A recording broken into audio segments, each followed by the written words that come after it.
El crimen de la deuda, parafraseando a Juan Bautista Alberdi, que tiene un libro sobre la guerra del Paraguay, o contra el Paraguay, que se llama El crimen de la guerra. Bueno, el crimen de la deuda. Ahí vamos. Escribiría Juan Bautista Alberdi, a quien gusta mencionar Milei para hacer lo contrario. Alberdi era industrialista y Milei es endeudador. El gobierno de Cambiemos, Macri, tomó deuda por 97.927 millones de dólares.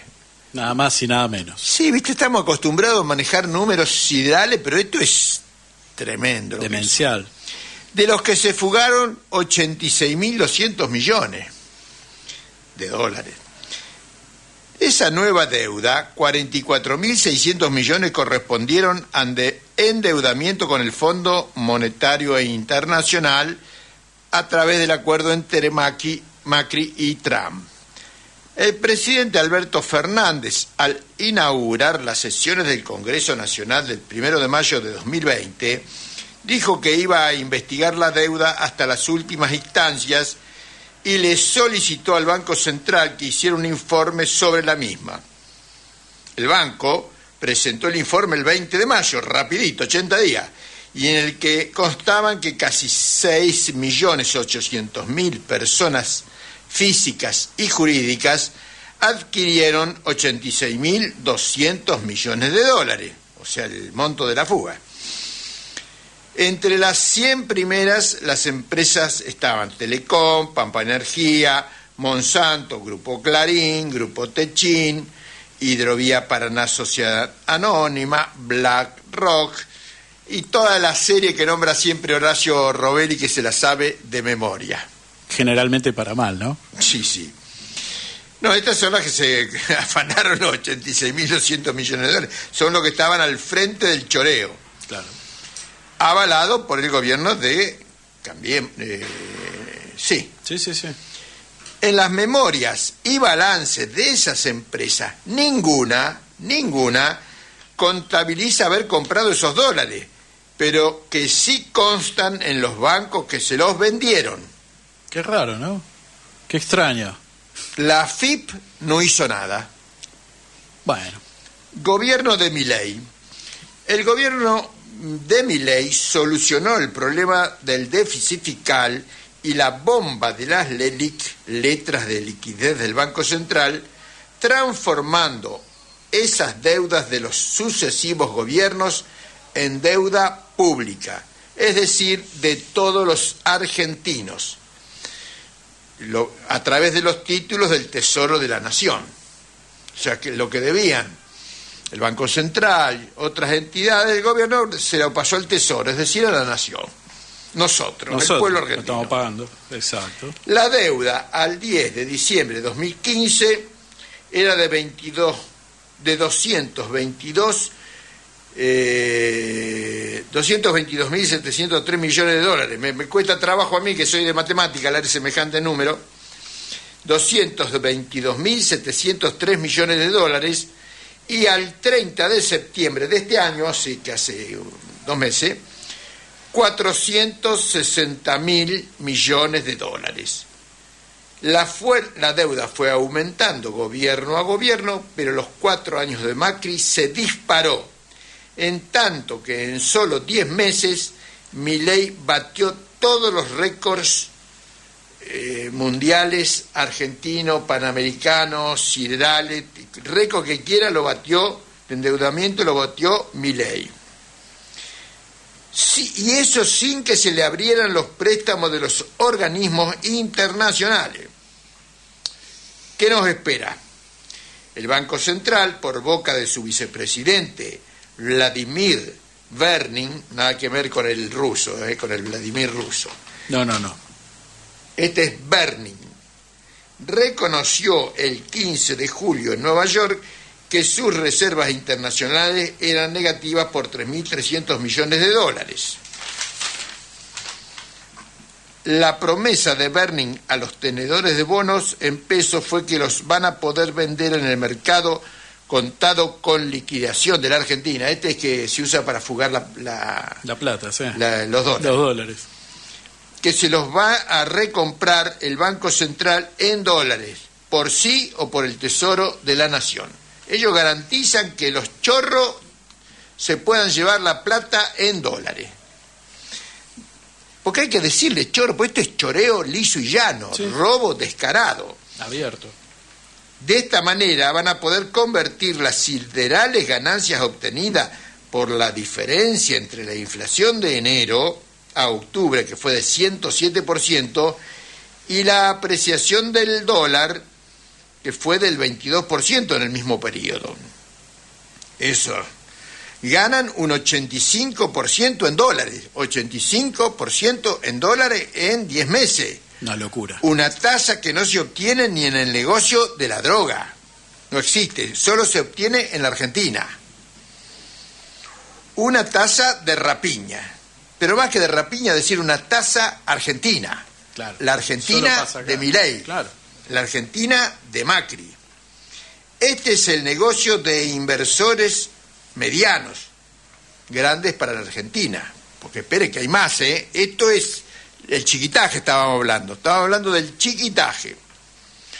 Los millones de dólares salen del blanqueo de la evasión fiscal y de los 20.000 millones de dólares que esperan que le presten vía el nuevo gobierno de Estados Unidos que asume el 20 de enero próximo. Los empleados del capital financiero internacional, además de hacerle los deberes mediante leyes, trabajan de comisionistas, Caputo, Bausili, Berning, Dehesa, etc. Y que van a cobrar sus comisiones y sus propios negocios personales en dólares. No es que esto lo hacen patrióticamente. No. O sea, que roban patrióticamente para los capitales financieros internacionales. Para sino la que patria la guita. Para su bolsillo también. Exacto. Por eso es tanto el entusiasmo de endeudar, porque ellos ganan plata endeudando al país, haciendo mierda a la Argentina. Y ellos se llevan las ganancias. Y ellos se llevan las comisiones. Claro. Y ganan, el grueso lo ganan. Ahora viene el grueso. Mientras que el objetivo de los grandes financieros a escala mundial, es decir, BlackRock y demás, toda esa lista que nombra siempre Horacio Robelli, BlackRock, Templeton, Pinco, bueno, y todos los que siguen, di a sus empleados encabezados por Milei y las leyes por él impulsadas, la 27742 de bases y punto de partida, que contiene el RIGI, la 27743 del paliativo fiscal, que incluye el blanqueo de capitales, logran que Argentina les pague la tenencia de bonos de deuda que obtuvieron ilegítimamente con recursos naturales, petróleo y gas de Vaca Muerta, litio de la Puna, oro de Famatina, etc. O sea que le pagamos los bonos con bienes de acá, obtenidos. Pues se robaron todo, nunca se van a robar todo, porque este país es tan rico que sigue dando recursos naturales sigue dando. Además, los trabajadores cuando trabajan generan plusvalía que se la roban también. O sea que siempre hay más para robar. Producto de la misma política, revalúan al peso para que Argentina se convierte en importadora neta de productos terminados por las industrias de los países desarrollados, en lugar de hacer como hicieron esos países, proteger sus industrias, sobre todo en su etapa naciente. Esto tiene que ver con una frase de la época de la dictadura. Es lo mismo producir acero que caramelos, afirmó Martínez de Oz. Cuando querían importar, fundir a todo, entonces no importaba, que produzca lo que... Bueno, nunca les interesó desarrollar a la Argentina, ni a Martínez de Oz de la dictadura, ni a Milei. Este era tataranieto del jefe de la aduana de Buenos Aires que no se quemó las manos con aceite hirviendo. No estuvo tirando aceite hirviendo a los ingleses, sino haciendo negocio con los comerciantes ingleses. Ya viene de larga data. Bien. El argentino es el único animal que se tropieza 4 veces con la misma piedra. Y quizá más. No, pero hay 4... Sí, no, hay muchas más, pero Sí, 4 sí. grosas. Vamos con eso. 4 Los grosas. mojones. La mentira liberal. La mentira liberal. En 1974, Argentina era un país capitalista en el que la plusvalía se extraía directamente a los obreros de la fábrica. Es que no es que vivíamos en la panacea, vivíamos en el capitalismo basado en la explotación. Los capitalistas pagaban los salarios, las vacaciones y el aguinaldo acordado en las paritarias y como resultado de las luchas de los obreros. Los capitalistas realizaban sus ganancias produciendo mercancías que vendían en el mercado. Como estas conquistas de la clase obrera, el aguinaldo, el sueldo, etcétera, redujeron la tasa de ganancia del capital, claro. En los años 70 los centros mundiales, esto pasó en el mundo, no solo acá, diseñaron otro tipo de capitalismo que se conoció como globalización. La globalización fue la actualización del capitalismo a 1980. Claro. Un poquito antes, pero pongamos 1980, ya desplegado en el mundo. La valorización del capital se realizaría bajo la hegemonía del capital financiero y en lo productivo se bajarían los costos de producción, para lo que se trasladó la producción a lugares en los que se podían pagar salarios bajísimos como el sudeste asiático. Y con condiciones poco Sí. reguladas, ¿no? Por no decir que ninguna. Ninguna defensa de ningún derecho del trabajador. ¿Qué es lo que quieren hacer acá en la Argentina? Ningún Y derecho. más o menos. Trabajo prácticamente esclavo. Hecho que presionó a la baja los salarios en todo el mundo. Además, se rebajaron los impuestos a los capitalistas, se dieron políticas para bajar el precio del petróleo, o sea, una serie de medidas para reactivar el capitalismo y subir la tasa de ganancia. Esta política se intentó aplicar con el ministro de Economía de Isabel Perón, Rodrigo, pero estas fueron derrotadas por la clase obrera. Yo no me olvido, estuvimos ahí, cuando vino la primer ola. Lo hemos charlado varias veces. Lo hemos derrotado. La clase obrera organizada y movilizada derrotó a Milei 50 años antes de que viniera. Fue así que los capitalistas dieron el golpe contrarrevolucionario del 24 de marzo de 1976. Se bajaron drásticamente los salarios y jubilaciones. Se aprobó en 1977 la Ley de Entidades Financieras para avanzar en la reforma financiera que en esencia significó mayor libertad de circulación para el capital y la política del endeudamiento externo. Con la abundancia del billete verde, lograron un dólar barato, como ahora, que favorecía las importaciones compitiendo a precios de dumping, o sea, precio de estafa, Claro. a precios de dumping con la producción nacional destruyéndola. De ahí venía que era lo mismo producir caramelos que acero. Acero. Es decir, nos insertamos pasivamente en el mundo financiero. Esta política llevó a la crisis de la deuda de 1982, que junto con la derrota de Malvinas produjo la caída de la dictadura. O sea, primer crisis de deuda, 1982, como culminación de la política de la dictadura y de Martínez de Oz. En 1984, con la renuncia del ministro Grispum, o sea, estuvieron primaverita alfonsinista que duró 14 meses, cuando renunció Grispum, se comenzó a volver a la política de la globalización para no quedar afuera del mundo. Entonces nos decían el verso, nos caemos del mundo, no caemos del mundo si no nos endeudamos. Siguen diciendo lo mismo. Un clásico. Menem aceleró los tiempos vendiendo las empresas públicas más rentables para seguir en el mundo globalizado, del 1 a 1. Un peso, un dólar, ¿te acordás? Favorecido por la baja de interés de Estados Unidos. Cuando esta tasa subió, estalló la ficción de la plata dulce y del DM2. Vos eras muy joven, ¿no te acordás del DM2? Yo no lo viví porque era muy pequeñito. Pero El viejo sí, pero... Lo has leído. Sí, claro. Sí, Era sí, tan barato el dólar acá que la gente compraba dólares, iba al exterior y compraba cualquier... Hay películas sobre eso Sí. y documentales. Bueno, esto condujo a la segunda, porque esta fiesta del dólar barato condujo a la segunda crisis de la deuda y el pueblo respondió con la rebelión de 2001. La izquierda pudo jugar un papel, pero Luis Zamora, primero en las encuestas para presidente, abandonó la lucha y le dejó el campo orégano a Kirchner, quien desempolvando su pasado JP llegó a las presidencias. Sus dos primeras medidas fueron la desmovilización de la rebelión y devolver la gobernabilidad capitalista. Capaz que el próximo editorial me voy a dedicar a explicar cuál es la política del peronismo de Perón, del segundo peronismo del 73 y del kirchnerismo, que hacen siempre lo mismo. Pero la vamos a explicar bien. Está bueno para el debate. Porque no es que... No, siempre hacen lo mismo. Y ponen el inicio de su historia cuando a ellos les conviene. Por supuesto, y es la clave que conviene. Para poder explicar lo contrario de lo que hacen.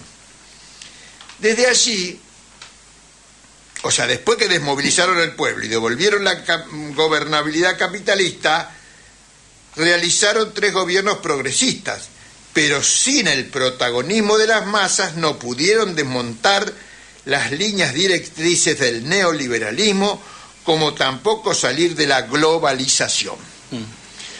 No hay eso, por ejemplo, un gobierno progresista, pero ¿a costa de qué?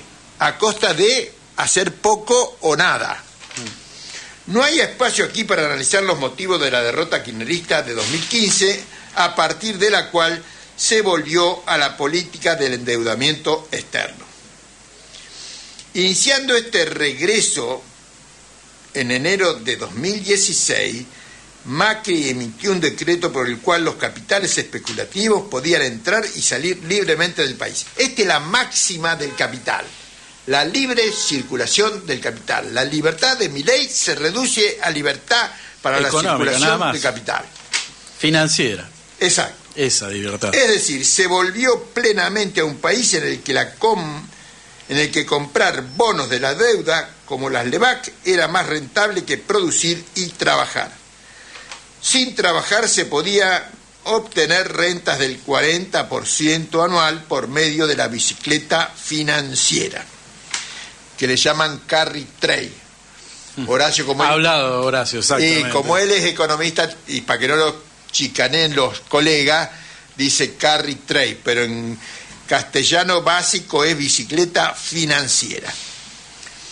Fue tan acelerado el proceso de endeudamiento que a principios de 2018 los organismos financieros internacionales le cerraron el crédito a Argentina y así llegamos a la tercer crisis de deuda en 2018, cuando salió corriendo para el fondo Macri. Después de haber dicho que eso no iba a suceder Sí. nunca más. Bueno, Trump Duhovne estuvo en eso. Sí. El amigo Nicolás Duhovne. Trump salvó a su aliado Macri, pero reendeudó al país. Fue otro momento para la izquierda, pero esta se plegó a la desmovilización burguesa bajo la consigna hay 2019. El gobierno de los Fernández y Massa no resolvió ninguno de los problemas existentes, agravándolos a todos, pero favoreció ampliamente al gran capital sin salirse del mundo global. Bien, vamos llegando al final. Así llegamos a la cuarta vez que presentan la salvación por la vía del endeudamiento externo que analizamos al principio. Bueno, o sea que estamos, la cuarta piedra que nos ponen en el camino. Política que nos conduce irremediablemente a la cuarta crisis externa. La interna la estamos viviendo. Y vamos a seguir viéndola. Insisten no porque sean necios, sino porque el capital financiero y sus mandaderos, Milei, Caputo y demás, no les interesa el país, menos el pueblo. Ellos solo piensan en términos de negocios personales y de sus mandantes. Exacto. Bueno, hoy no pusimos las consignas de la revolución industrial, pero bien, para no hacerlo más largo, pero sabe la audiencia que nosotros tenemos ese programa que Esa venimos propuesta, sosteniendo. Sí. Y hacia eso tenemos que avanzar. Que avanzar. Porque está complicado.